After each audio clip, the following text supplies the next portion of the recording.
chocante as coisas que a gente ouve, os depoimentos que a gente ouve. Mas o interessante é que também a gente ouve tudo isso devido a essa relação de pesquisa que é construída entre pesquisador e agente social. Porque muitas dessas coisas só são faladas no âmbito da confiança, sabe? As pessoas te dão depoimentos porque ela confia em você. Por isso também que é interessante, na hora que a gente vai publicizar isso, ter o aval deles. Só é publicado aqui nos fascículos só aquilo que os agentes sociais deixam. Então, o filtro daqui do Cartografia seria esses agentes sociais. Aqui é a questão de Alcântara. Isso aqui era para a gente entender mais ou menos como que... É esse decreto aqui que diz que é o primeiro decreto de 80, que diz que é vazio demográfico. Então isso aqui foi em 2008 que a Binacional Ciclone, a ACS, Alcântara Ciclone Space, que é uma empresa do governo brasileiro com o governo ucraniano, invadiu os territórios de Alcântara, digo que invadiu porque é um território de direito e estava sob litígio. Eles não tinham direito de invadir a área de roça e invadir, derrubar a roça, cortar caminho e predar o território. Então, a partir daqui, a gente fez um trabalho... Isso aqui eu acho que foi a coisa que mais doeu nas pessoas, que aqui eram os paus amarelos que foi plantado há gerações para estabelecer limites. Estabelecer limites ou fronteira não quer dizer território fechado, né?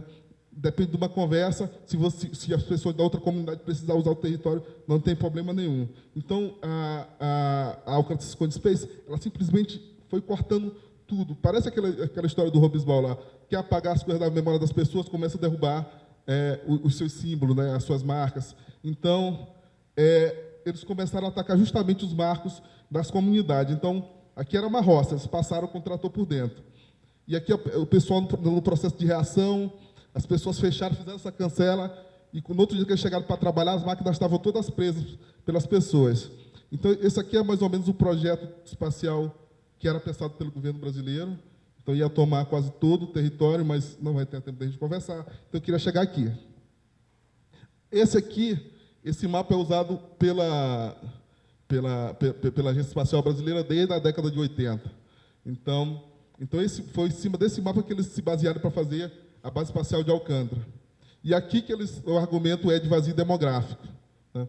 Então, aparecem algumas comunidades ali. Não sei se dá para ver, de branco, eu acho que eu vou levantar.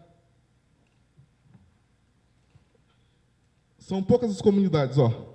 Aqui é o atual CLA, Centro de Lançamento.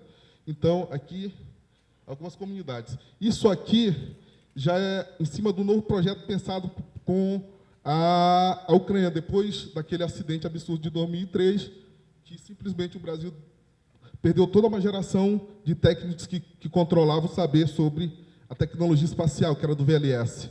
Então, não restou outra opção.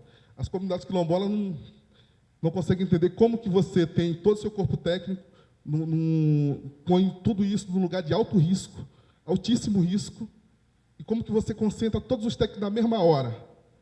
Isso não é muito bom procedimento, né? Eu não estou querendo teoria de conspiração, mas é muito estranho, né?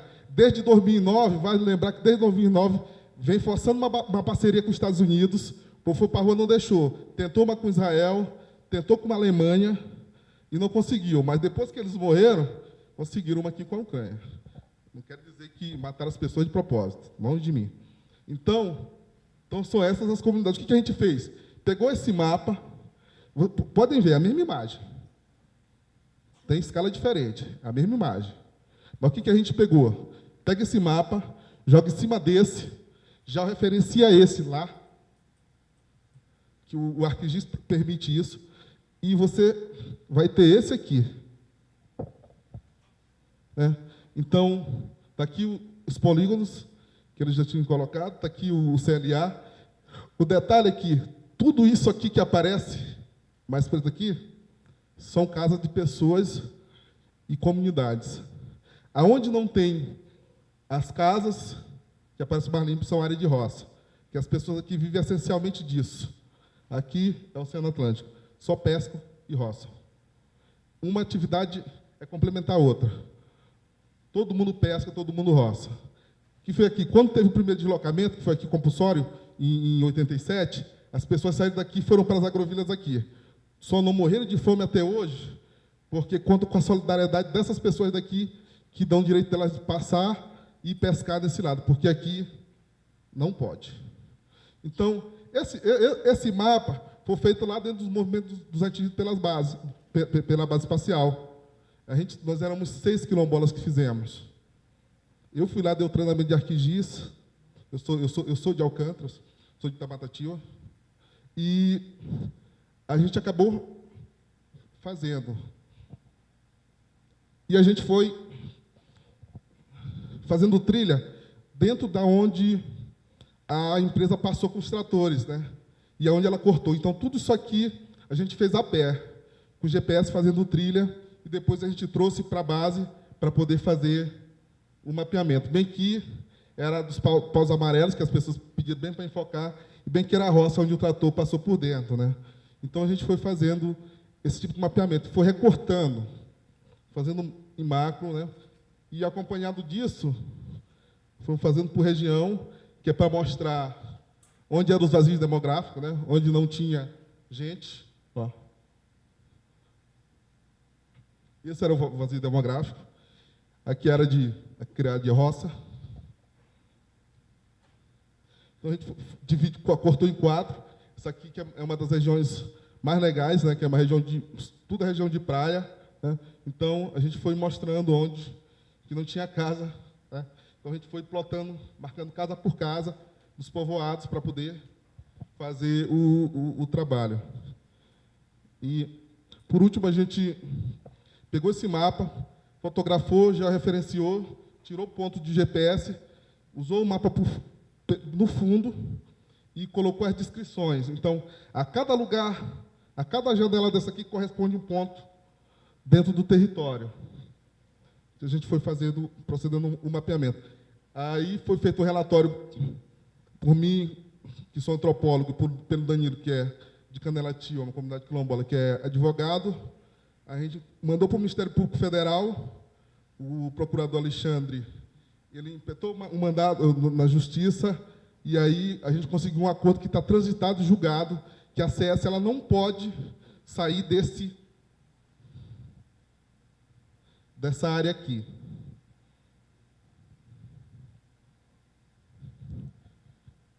Eles estão construindo o Ciclone 4 aqui. Ela não pode avançar. Né? Então, os militares não gostaram muito, porque eles não gostam muito desse projeto, o outro lá.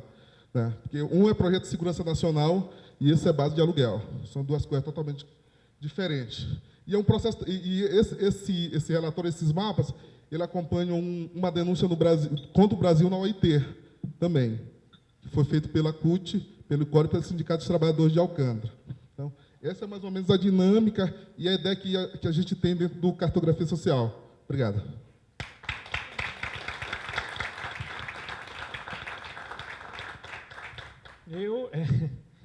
A gente não tem palavra, né? Eu acho que, bom, eu já vou fazer um pedido que acho que todo mundo vai querer, se você vai poder, se pode disponibilizar essa apresentação, os mapas, não sei se você trouxe algum fascículo para as pessoas verem, porque esse fascículo é entregue a essas comunidades como ferramenta, inclusive, né, assim como esse seríssimo feito pelo Davi, né, que é antropólogo, tem mestrado e protege o seu local, né? Aí o Evaristo foi, mas essa cartografia feita, né? Tá onde? O Evaristo tem uma frase que ele fala que é ótima: cartografia de distância é precária. Essa aí é a cartografia, não é?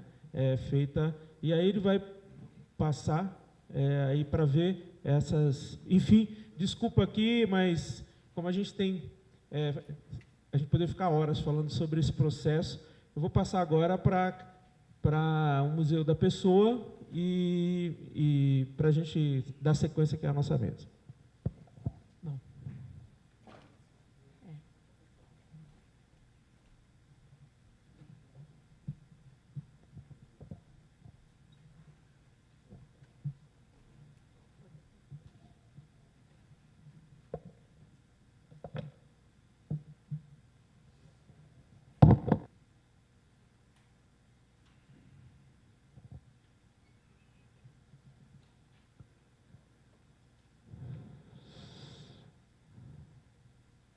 Bom, eu vou contar um pouquinho o,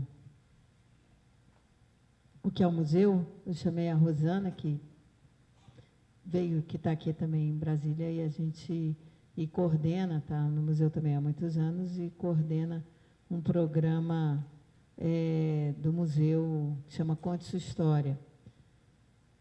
O museu, ele completou esse ano, eu trouxe até um livro aqui, completou 20 anos.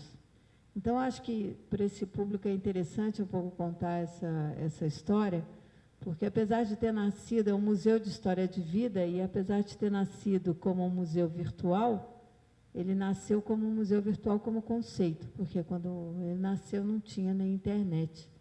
Tinha internet, mas não era popular, não era nada disso do que a gente está vivendo hoje. E a ideia do museu, desde da sua origem, é um museu, a ideia de um museu de histórias de vida, aberto a toda e qualquer pessoa que queira ter a sua história de vida preservada e como transformar essas histórias em conhecimento e um instrumento de diálogo entre pessoas e povos.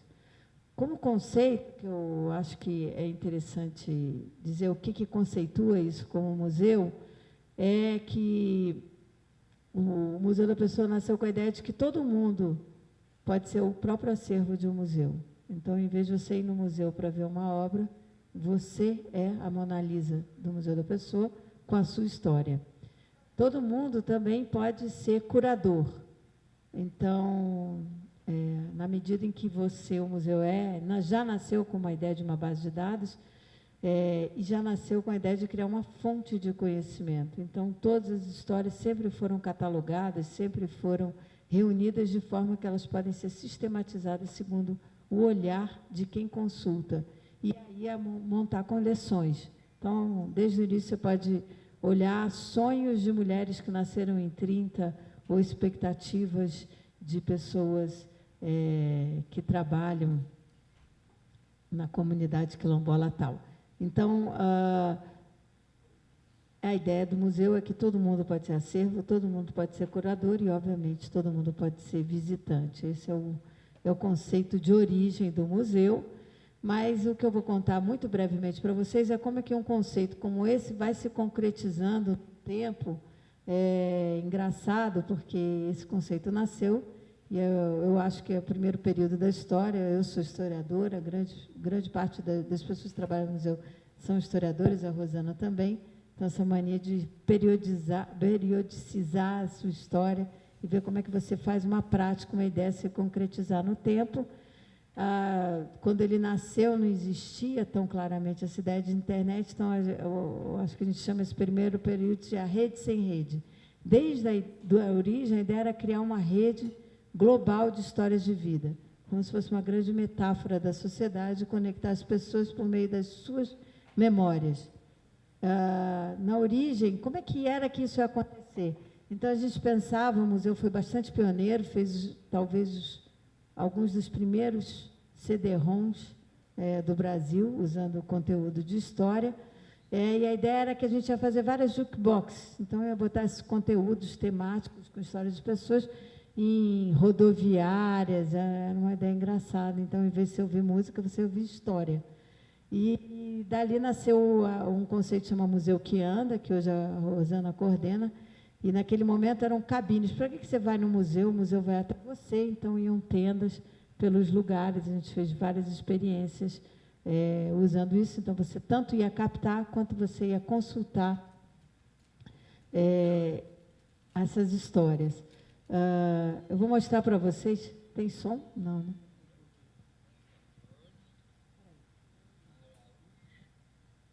Eu queria pôr para vocês um vídeo de 1 minuto. Tem como pôr um? Então, essa história dura 1 minuto, uma amostra para vocês do tipo de acervo que a gente veio fazendo no museu.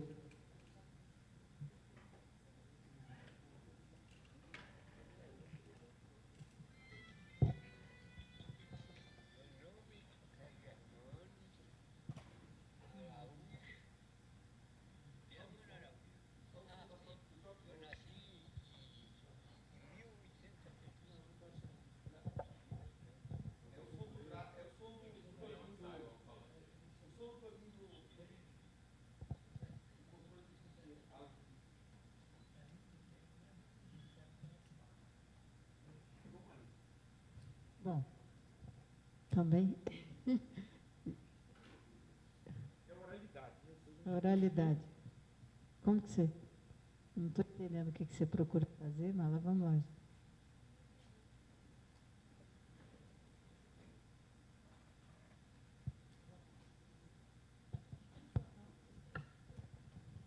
Então, isso também faz parte da história do museu, que desde...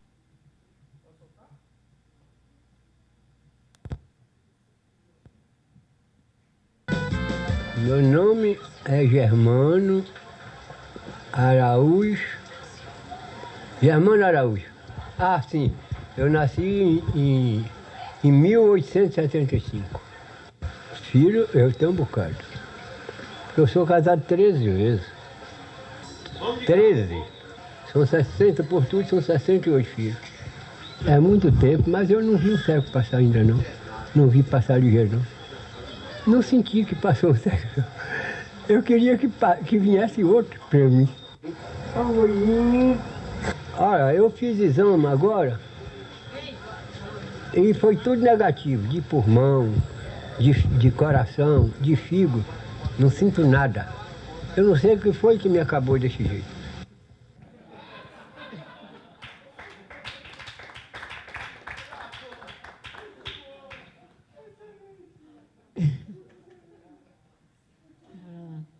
Então, o seu Germano, ele é... A gente fez essa entrevista com ele, ele morreu. Não sei por quê ele morreu. Mas ele tinha essa idade nessa época e, na verdade, a entrevista que a gente fez, a metodologia básica do museu, é uma metodologia de história oral. Então, a gente... Alô? Eu acho que esse aqui está melhor. Então, a entrevista, ela dura... É uma entrevista de história de vida, ela pode durar, do seu Germano, acho que 2, 3 horas. E a gente veio trabalhando sempre, editando vídeos, transcrevendo, processando e criando um acervo. Hoje são quase 15 mil, são mais de 15 mil histórias, 70 mil fotos e documentos digitalizados de acervos privados que a gente veio... Volta aí, Rosana, sai, senão eu vou enlouquecer. Fazendo. Então, eu acho que essa primeira fase do museu, para explicar um pouco como a ideia já era de fazer uma memória colaborativa, eu acho que a história do museu demonstra como é que você vai procurando fazer isso ao longo da história, né? Isso aí são as primeiras cabines, são os primeiros museus itinerantes, onde, por exemplo, essa era uma tenda de paraquedas, essa aí circulou por todo o metrô de São Paulo.